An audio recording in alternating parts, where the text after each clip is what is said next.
ఏటా తెలంగాణ సర్కార్కి ధాన్యం కొనుగోలు తిప్పలు తప్పట్లేదు. తెలంగాణలో పండించిన మొత్తం ధాన్యాన్ని కేంద్రం కొనుగోలు చేయట్లేదు.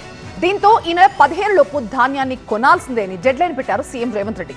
లేకపోతే కేంద్ర మంత్రి కిషన్ రెడ్డి పొలిమేరలో కూడా అడుగు పెట్టలేరని సీఎం హెచ్చరించారు. ధాన్యం కొనడం చేత కాకపోతే సీఎం దిగిపోవాలని కిషన్ రెడ్డి అంటే మేం దిగడం కాదు, మోదీనే దించాలంటున్నారు రేవంత్. తెలంగాణలో ధాన్యం కొనుగోళ్ల అంశం సెగ ఢిల్లీని తాకనుంది.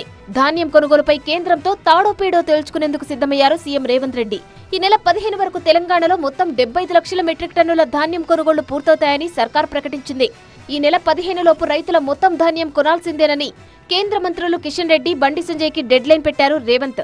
మిగతా ధాన్యం కేంద్రం కొనుగోలు చేయకపోతే కేంద్ర మంత్రులు కిషన్ రెడ్డి, బండి సంజయ్ వెంట పడతానన్నారు.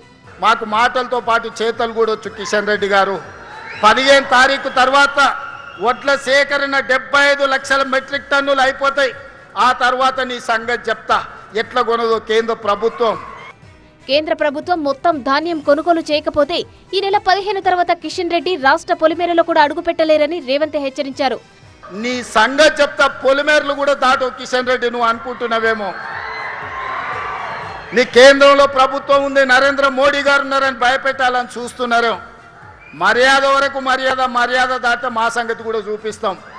అయితే రాష్ట్ర ప్రభుత్వం ధాన్యం కొనుగోలులో విఫలమైందని ఆరోపిస్తున్న బీజేపీ ఇప్పటికే రైతు గోసా, బీజేపీ భరోసా పేరుతో యాత్ర నిర్వహించింది.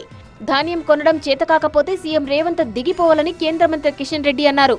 ధాన్యం ఆదేశాలు ఇస్తే కాదు, గతంలో కూడా ఆదేశాలు ఇచ్చింది ఆయన. ఎందుకు ఈరోజు రైతులు రోడ్ల మీదకి వచ్చారు? మీ చేతగాంతనమా, మీ అసమర్థత, మీ ఆదేశాలు ప్రభుత్వం కింది స్థాయిలో వెళ్ళడం లేదా? ఎందుకు రైతులు ఈరోజు ఆందోళన చేస్తున్నారు కొనుగోలు అని? 20 రోజులు 30 రోజుల నుంచి కలాలు పెట్టుకుని ఎందుకు ఉండాలి రైతులు ధాన్యం? ధాన్యం కొనుగోలుపై కేంద్ర మంత్రి కిషన్ రెడ్డి వ్యాఖ్యలకు సీఎం రేవంత్ కౌంటర్ ఇచ్చారు. మేం దిగడం కాదు, మోదీని దిగమనాలన్నారు రేవంత్.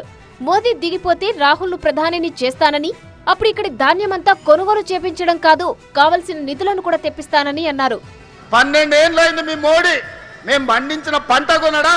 ఫస్ట్ మోడీని గద్దె దిగమను, రాహుల్ గాంధీని ప్రధానమంత్రిని చేసి తెలంగాణలో పండించిన ప్రతి గింజ కేంద్ర ప్రభుత్వంతో నేను కొనిపిస్తా. గతంలో ధాన్యం కొనుగోలులో కేంద్రంపై ఒత్తిడి పెంచేందుకు కేసీఆర్ అనుసరించిన విధానాన్ని ఇప్పుడు రేవంత్ కూడా ఫాలో అవుతున్న పరిస్థితి కనిపిస్తోంది.